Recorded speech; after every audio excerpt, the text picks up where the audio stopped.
နေတော့တားတဲ့တော့ထွက်တယ်အစာတထောင်ဘယ်လောက်ထည့်တယ်တထောင် ငကောတော့ဟိုနေ၄ပြည်၅ပြည်ကျွေးတယ်အခုဒီပြခဲ့တဲ့ဘက်ကတော့6ပြည်ကျွေးလိုက် ဒါဘယ်လောက်ချင် 6000 မှန်တော့မှန်ပါတယ်တထောင်တပြီပေါ့ရှင်တော့6006ပြီလေကြောတော့တော်တယ်မှာကြီးကျွန်တော်ပြပေးမယ်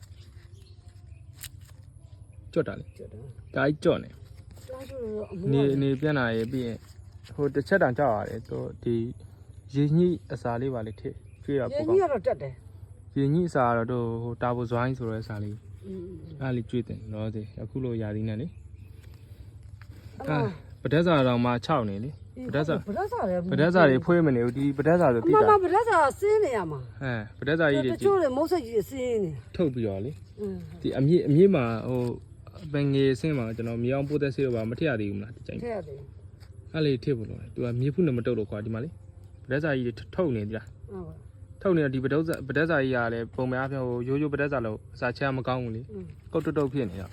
ဒါဒီပန်ကျန်းကျန်းမာပန်မလို့ဒီတက်ဆိုးရဲ့ပန်ဆိုရင်ပိုတော်မှ ကိုကအမအောက်မှာဒီဘက်မှာလည်းသားတွေလိုက်